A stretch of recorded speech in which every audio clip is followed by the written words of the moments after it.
বন্ধুরা, আজ শেয়ার করছি সম্পূর্ণ নিরামিষভাবে তৈরি সয়াবিনের অমলেট কারি। দেখতে যতটা লোভনীয়, খেতেও হয় দুর্দান্ত সুস্বাদু। নিরামিষ দিনে কি রান্না করবেন ভেবে পাচ্ছেন না? তবে একবার এইরকম ভাবে সয়াবিনের অমলেট কারি বাড়িতে বানিয়ে দেখতে পারেন। ছোট থেকে বড় সবাই আঙুল চেটে পুটে খাবে। তাহলে চলুন এবার রেসিপিটা শুরু করা যাক।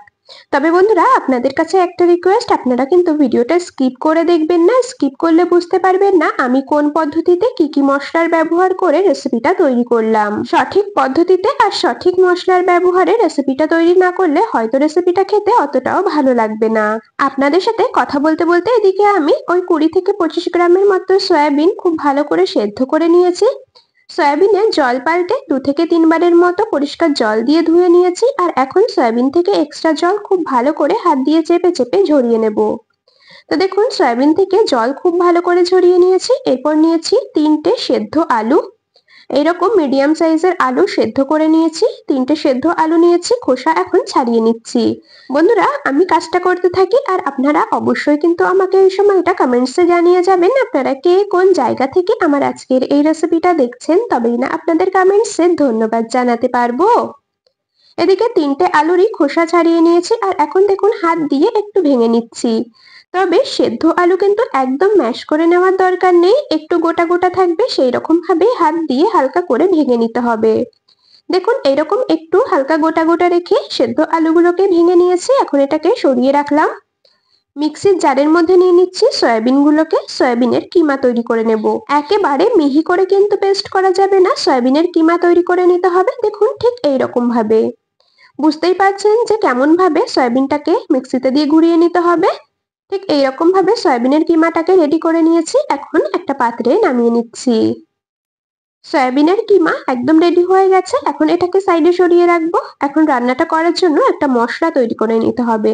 নিয়েছি একটা মিক্সির জার, তার মধ্যে 2টো মিডিয়াম সাইজের পাকা টমেটোর টুকরো দিয়ে দিলাম।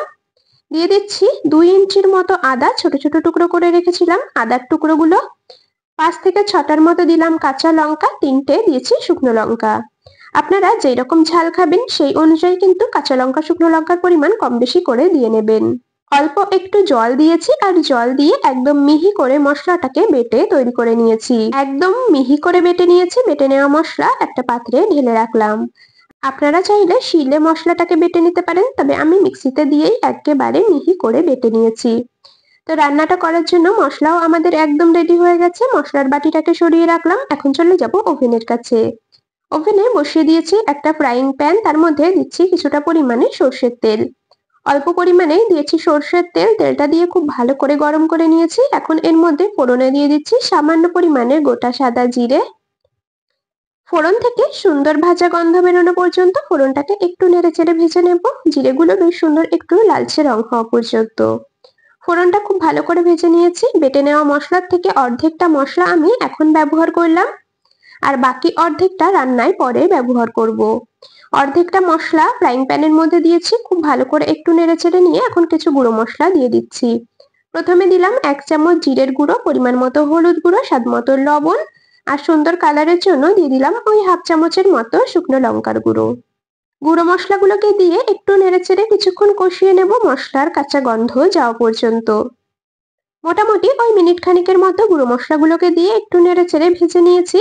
এখন এর মধ্যে সয়াবিনের কিমাগুলোকে দিয়ে দিচ্ছি। সয়াবিনের কিমা দিয়ে খুব ভালো করে সমস্ত কিছু একসাথে মিশিয়ে নেব। মশলার সাথে খুব ভালো করে মিশিয়ে নিতে হবে আর এইরকম ভাবে আরো 2 থেকে 3 মিনিটের মতো ভেজে নেব।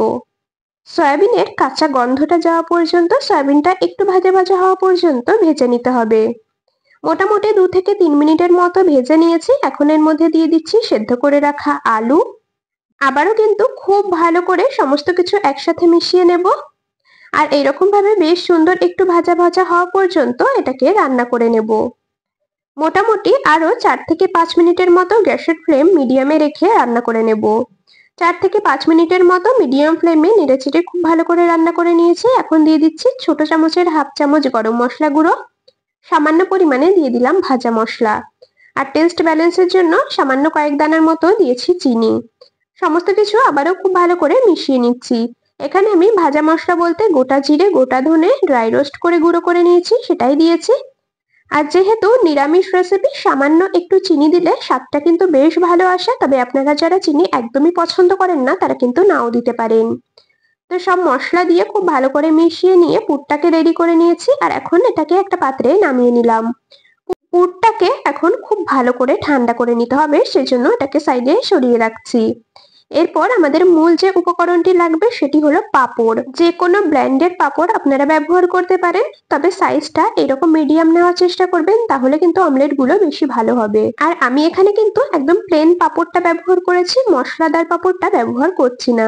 চাইলে আপনারা মশলাদার পাঁপড়টাও ব্যবহার করতে পারেন। তো এরপর একটা থালার মধ্যে বেশ খানিকটা জল নিয়েছি, এক একটা করে পাঁপড় জলের মধ্যে একটু ভিজিয়ে নিয়ে তুলে নেব। খুব বেশিক্ষণ ভেজাতে যাবেন না, তাহলে কিন্তু পাঁপড়গুলো অতিরিক্ত নরম হয়ে গিয়ে ছিঁড়ে যেতে পারে। তো প্রথমবারে দুটো পাঁপড়কে ভিজিয়ে তুলে নিলাম। একবারে 4টে পাঁপড়কে ভেজাইনি, দুটো করে ভিজিয়ে নিচ্ছি, না হলে একটা পাঁপড় আরেকটা পাঁপড়ের গায়ে লেগে যাবে আর তখন কিন্তু পাঁপড়গুলো ছিঁড়ে যেতে পারে। ভিজিয়ে নেওয়া পাঁপড়ের থেকে একটা পাঁপড় নিয়ে নিয়েছি, আর এখন এর মাঝখানটাতে দিয়ে দেবো কিছুটা পরিমাণে তৈরি করে নেওয়া পুর।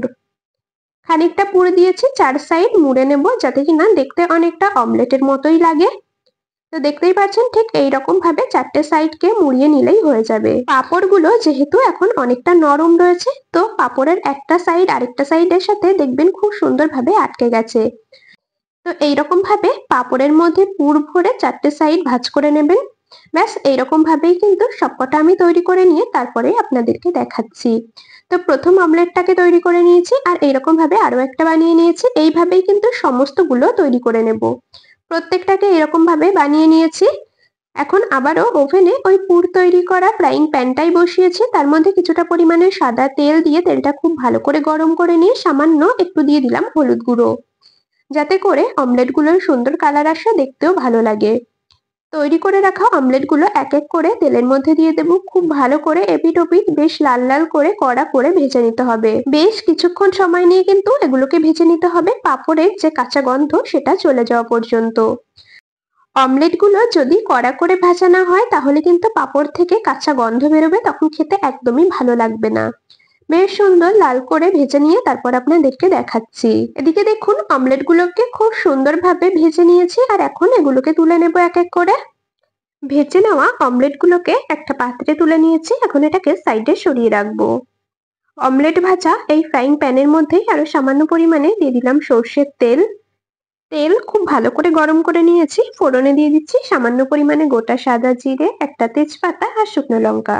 ফোড়নটাকে খুব ভালো করে ভেজে নিয়েছি, এখন এর মধ্যে দিয়ে দেব পেস্ট করে রাখা মশলা। অর্ধেকটা মশলা পুর তৈরি করার সময় ব্যবহার করেছি, আর বাকি অর্ধেকটা এখন দিয়ে দিলাম। মশলার কাঁচা গন্ধটা যাওয়া পর্যন্ত, মশলা থেকে তেল ছাড়া পর্যন্ত খুব ভালো করে কষিয়ে নেব। এখন এর মধ্যে দিয়ে দিলাম 1 চামচ জিরের গুঁড়ো, হাফ চামচ শুকনো লঙ্কার গুঁড়ো, পরিমাণ মতো হলুদ, স্বাদ মতো লবণ। গুঁড়ো মশলাগুলোকে দিয়ে আবারও মশলার সাথে খুব ভালো করে মিশিয়ে নেব আর মিনিট খানেকের মতো কষিয়ে নেব। গুঁড়ো মশলাগুলো দিয়ে খুব বেশি সময় কষাবার প্রয়োজন নেই। তৈরি করে নেওয়া পুরের থেকে কিছুটা পরিমাণে পুর বেঁচে গেছিল, তো এখন সেই পুরটা মশলার মধ্যে দিয়ে দিলাম। একটু নেড়ে চেড়ে নেব, আর এখন এর মধ্যে দিয়ে দেব পরিমাণ মতো জল। আপনারা যেই রকম গ্রেভি রাখবেন সেই অনুযায়ী কিন্তু জলের পরিমাণ কম বেশি করে দিয়ে নেবেন। আমি বড় কাপ মেপে 1 কাপের মতো দিয়েছি জল, আর এখন ঢাকা দিয়ে কিছুক্ষণ ফুটিয়ে নেব ঝোলটা একটু গাঢ় হয়ে আসা পর্যন্ত। ঢাকা দিয়ে ঝোলটাকে কিছুক্ষণ রান্না করে নিয়েছি, আর এখন ঢাকাটা খুলে নিলাম। ঝোলটা খুব ভালো করে ফুটিয়ে নিয়েছি, একটু ঘন হয়ে গেছে। এখন দিয়ে দিলাম হাফ চামচ গরম মশলা গুঁড়ো, টেস্ট ব্যালেন্সের জন্য সামান্য কয়েক দানা চিনি, আর দিয়েছি 1 চামচ ঘি। এখন এই ঝোলের মধ্যে এক এক করে অমলেট গুলোকে দিয়ে দিতে হবে। যে কোনো নিরামিষ রান্নাতে শেষে সামান্য একটু ঘি আর চিনি দিলে রান্নার স্বাদটা কিন্তু ভীষণ ভালো হয়। তবে আপনারা যারা রান্নায় চিনি একদমই পছন্দ করেন না তারা কিন্তু স্কিপ করে যেতে পারেন, আর আমার মনে হয় এইটুকুনি চিনি দেওয়াতে কিন্তু রান্নাটা মিষ্টি হয়ে যায় না, স্বাদটা অনেক গুণ বেড়ে যায়। তো এরপর কিছুটা পরিমাণে দিয়ে দিলাম ধনেপাতা কুচি, আর এখন ঢাকা দিয়ে 2 মিনিট রান্না করে নেব। অমলেট গুলোকে দিয়ে খুব বেশি সময় কিন্তু আর রান্না করা যাবে না, মোটামুটি 2 মিনিটের মতো আমি ঢাকা চাপা দিয়ে রান্না করে নিয়েছি। একটু ঝোল রেখেই কারিটাকে নামিয়ে নেব, কারণ ঠান্ডা হওয়ার পর অমলেট অনেকটা পরিমাণে ঝোল টেনে নেবে, তো সেই বুঝে আপনারা নামিয়ে নেবেন। গ্যাস অফ করে দিয়েছি আর এখন একটা পাত্রে নামিয়ে নিচ্ছি। দেখুন দেখতেও কতটা লোভনীয় লাগছে, কেউ দেখে বলবেই না যে এটা নিরামিষ অমলেট কারি। একদম মনে হচ্ছে ডিম দিয়ে তৈরি অমলেট কারি। নিরামিষ এই রেসিপি গরম ভাত, রুটি, পরোটা যেকোনো কিছুর সাথেই খেতে কিন্তু দুর্দান্ত লাগে। রেসিপিটা আপনাদের কেমন লাগলো অবশ্যই কিন্তু কমেন্টসে জানিয়ে যাবেন। যদি ভালো লেগে থাকে ভিডিওটিতে একটি লাইক আর বন্ধুদের মধ্যে অনেক অনেক শেয়ার করে দেওয়ার অনুরোধ রইল। তবে আজ এখানেই শেষ করছি, আবার দেখা হবে পরবর্তী কোনো রেসিপির সাথে। ততক্ষণ সকলে ভালো থাকবেন, সুস্থ থাকবেন।